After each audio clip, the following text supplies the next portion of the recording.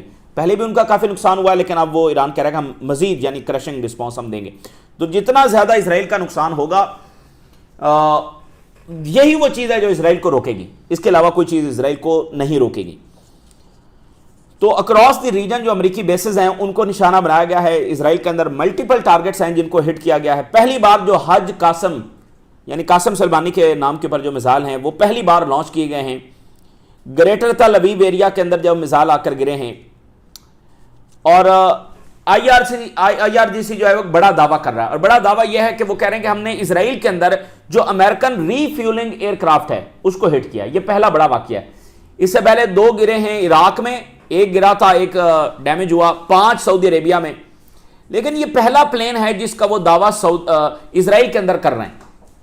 So that means کہ جو ایران بار بار ان bases کو ہٹ کر رہا تھا، بار بار نشانہ بنا رہا تھا، اس کا جو ٹارگٹ ہے وہ یہ ری فیول پلینز تھے، وہ فائٹر جیٹس تھے، تو کم سے کم ایک ری فیول پلین کو تو ہٹ کرنے میں وہ کامیاب ہو گیا ہے۔ So that's very important. یہ اسرائیل کے حوالے سے ایران کا الٹیمیٹ گول ہے کہ جو بیسز ہیں وہاں پر کھڑے ہوئے جو جیٹس ہیں اگر وہ ہٹ کرنے میں ایران کامیاب ہو جاتا ہے تو یہ اس جنگ کا الٹیمیٹ ٹرننگ پوائنٹ ہوگا، یہ سب سے بڑا ٹرننگ پوائنٹ ہوگا، کیونکہ اسرائیل اور امریکہ کے پاس تو ان کی ایئر فورس ہے، اگر وہ ڈیمیج ہونا شروع ہو جائے تو پھر یہ کیا کریں گے، سمجھنا نا۔ تو جو میزائل ان کے کم ہوں گے، جو انٹرسیپٹر کم ہوں گے، تب وہ موقع آ سکتا ہے کہ ایران اس قابل ہو جائے۔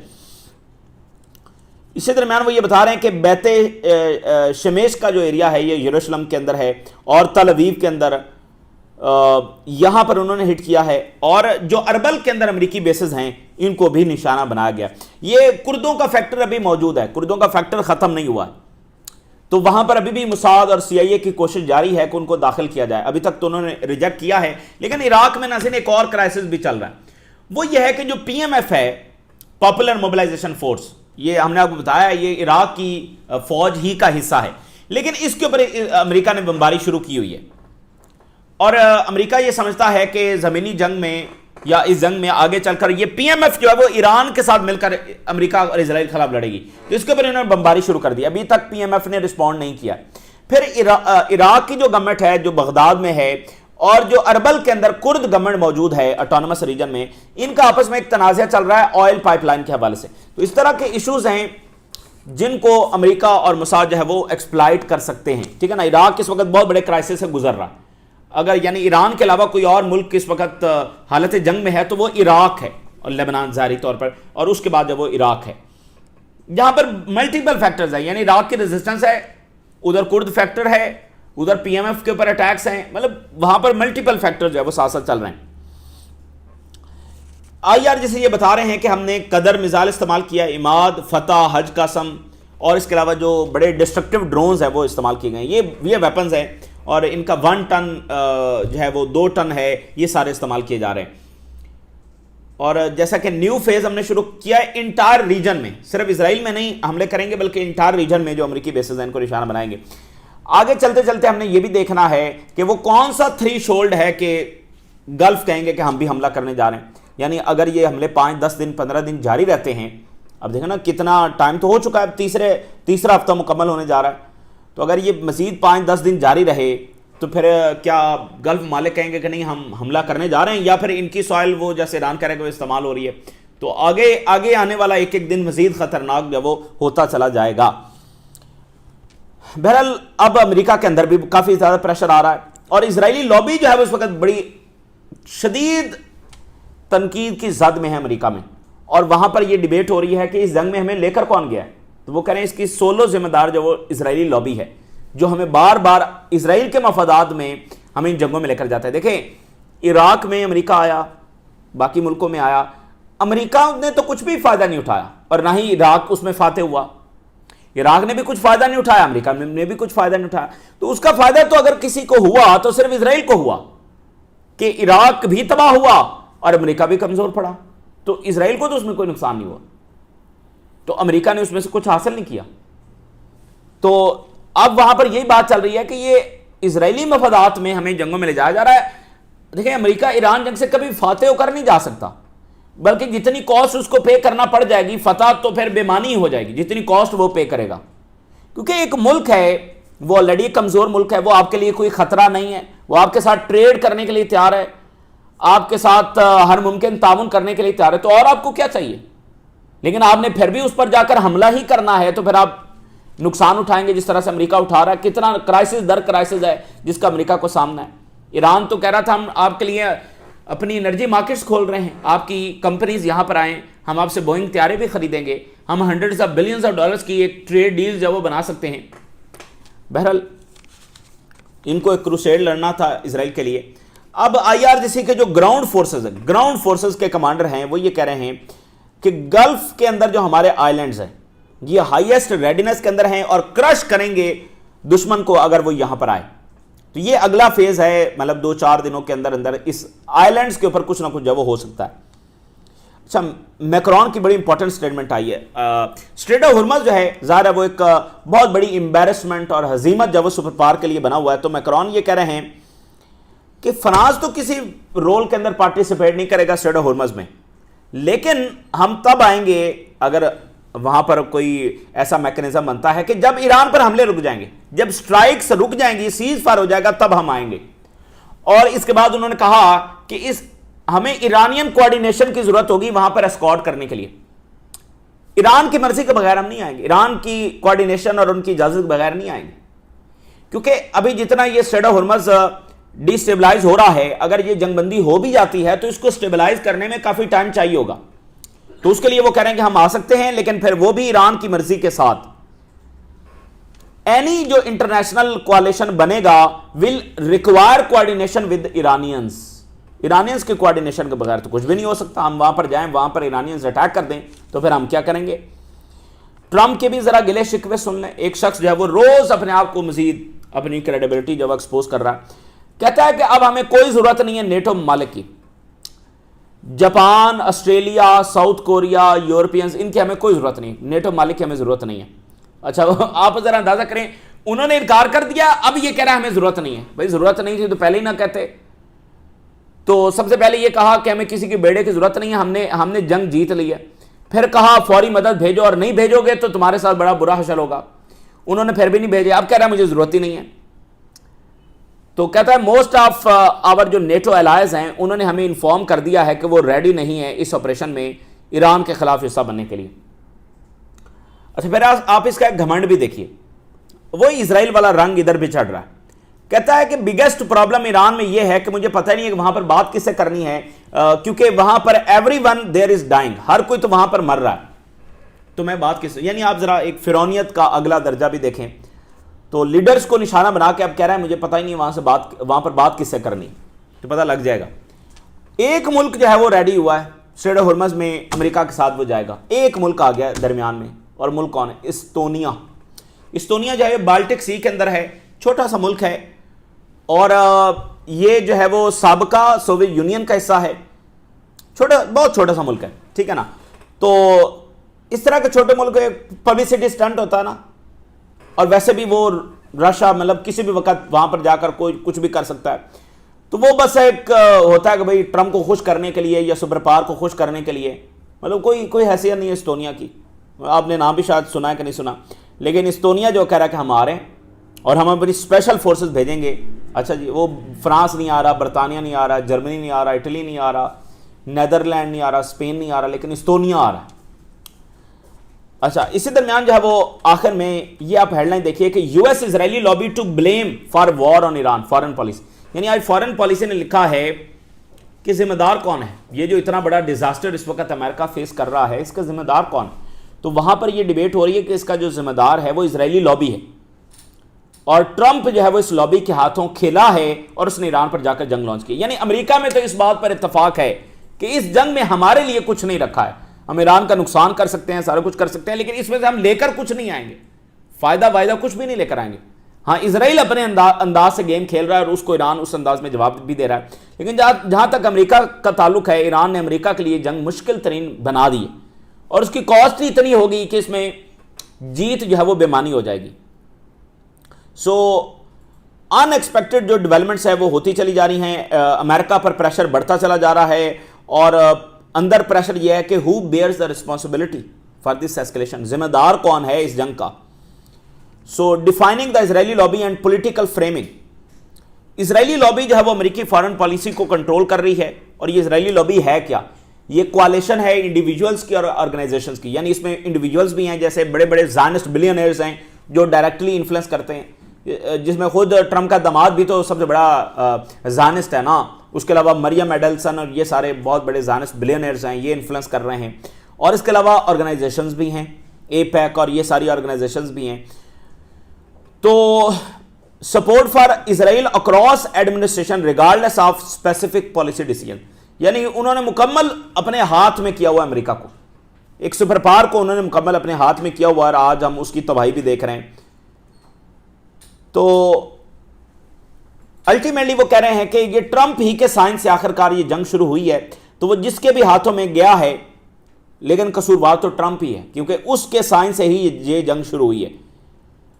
اور آخر میں دیکھیے کہ ٹرمپ کا جو انر سرکل ہے in shaping U S policy direction, وہ بھی متاثر ہے یعنی کہ اسرائیلی لابی سے، مطلب اس کے ارد گرد جو لوگ ہیں وہ بھی زائنسٹوں سے بھرے پڑے ہیں. تو یہ جناب اس وقت کی کافی گمبھیر صورتحال ہے اور بڑے بڑے سینسٹیو حالات مزید آگے آنے جا رہے ہیں. اور گراؤنڈ جو اٹیک ہے اس کا رسک بھی ایگزسٹ کرتا ہے، جو نیوکلیر کیٹاسٹرافی ہے اس کا رسک بھی ایگزسٹ کرتا ہے. تو دیکھتے ہیں کہ آگے معاملات کس طرف جائیں گے. یہ تازہ ترین ڈیولپمنٹس ہے آپ کے ساتھ شیئر کیا ہم نے. رائے ضرور آ کر اجازت دیجیے. اللہ حافظ.